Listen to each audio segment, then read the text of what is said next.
ধুর ধুর, আর ভালো লাগছে না। প্রতিদিন আসি নদীতে, কিন্তু একটা মাছও যে পাই না।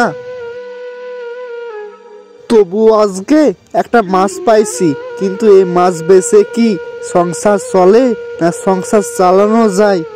কি যেন হয়েছে নদীটার। প্রতিদিন আসি মাছ ধরতে, কিন্তু মাছ যে আমারে ধরা দেয় না। এইভাবে যদি চলতে থাকে তাহলে যে না খাইতে পায়ে মরে যাব। কিছু করার নাই। এখন নদীতে বসে থাকে আর কাজ নাই। আর একটু পর সন্ধ্যা ঘনিয়ে যাবে। এখন আমি বাড়ির দিকে রওনা হই।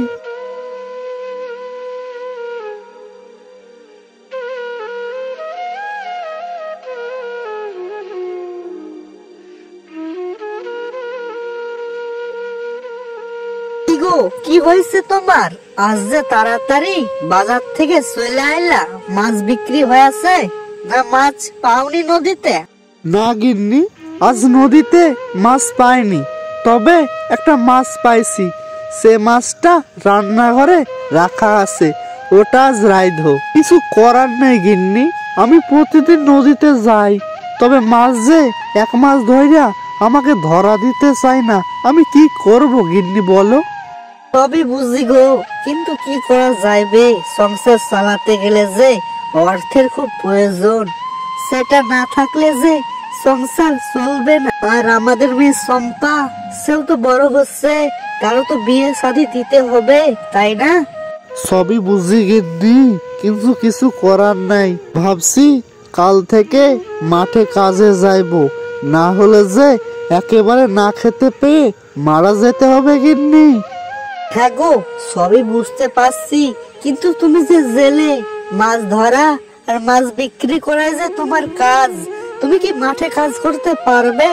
পারবো গিন্নি, আমি নিশ্চয় পারবো। আমি তোমাকে মানা করব না, তুমি যা ভালো বোঝো তাই করবা।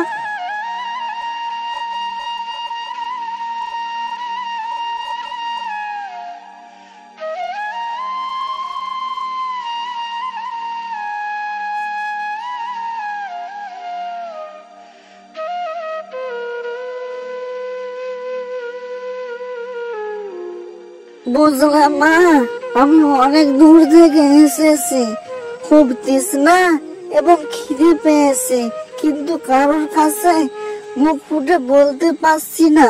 তোমার কাছে কিছু খাবার হবে মা? কথা বলতে এত লজ্জা কেন বুড়ি মা? মানুষকে মানুষই তো সাহায্য করবে, এটাই তো মানুষের ধর্ম। আপনি একটু দাঁড়ান, আপনার জন্য আমি জল আর খাবার নিয়ে আসছি।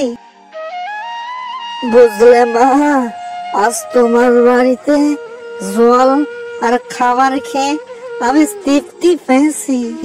এই কথা শুনে আমার খুব ভালো লাগলো বুড়িমা, আপনাকে অনেক ধন্যবাদ। তবে মা, তোমাকে একটা আমি পাথর দিতে চাই। এই পাথরটা নিয়ে তুমি তোমার বাড়ির পিছনে একটা পুকুর আছে, সেই পুকুরে একটা মাছ নিয়ে পাথরটা ফেলে দেবে। আমি তবে এখন আসি মা।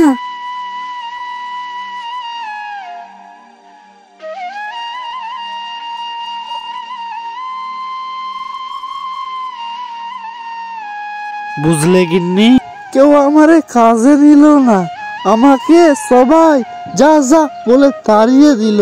সব বাদ দাও, কিছুক্ষণ আগে একজন বুড়িমা এসেছিল, সে আমার একটা পাথর দিছে এবং বলেছে সেটা পুকুরে ফেলতে, সঙ্গে একটা মাছ নিয়ে। সুতে যখন কিছুই হলো না, তবে শেষ চেষ্টা করে দেখাই যাক, কি বলো?